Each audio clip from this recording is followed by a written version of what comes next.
আসসালামু আলাইকুম ওরহমাতুল্লাহি ওয়া বারাকাতুহু। আপনাদের উপর আল্লাহর রহমত বরকত আর শান্তি বর্ষিত হোক। আউযু বিল্লাহি মিনাশ শাইতানির রাজিম। বিসমিল্লাহির রাহমানির রাহিম। খেদা খোৱা শয়তানৰ প্ৰচলনিৰ পৰা আল্লাহ তুমি আমাক ৰক্ষা কৰা। পৰম কৰোণাময় পৰম দয়ালু আল্লাহ তাআলাৰ নামত আৰম্ভ কৰোঁ। আজি আমি যে মুনাজাতত আমি যে আমিন ধৰোঁ, সেইটোত মানে দোৱাবিলাক পঢ়োঁ যে দুই এটা ক'ব বিচাৰিছোঁ।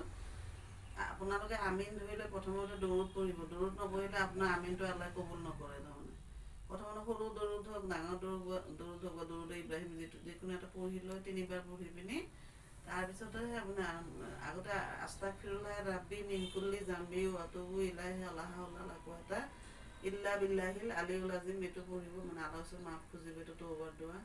তাৰপিছত আপুনি আব্বা মাৰ কাৰণে দোৱা কৰিব, ৰাব্বিৰ হামহুমা কামা ৰাব্বায়ানি ছাগীৰা।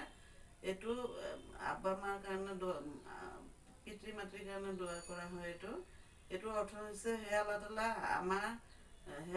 আমাক যেনেকৈ সৰু থাকোঁতে আমাৰ আব্বা মাক বহুত মৰম কৰি ডাঙৰ দীঘল কৰিছে, তেনেকৈ তুমি মোৰ আব্বা মাক বহুত মৰম কৰি জান্নাতুল ফিৰদৌছ দান কৰিবা। এইটো মানে অৰ্থ আৰু তাৰপিছত আৰু এটা মুনাজাতৰ দোৱা মই কৈ আছোঁ।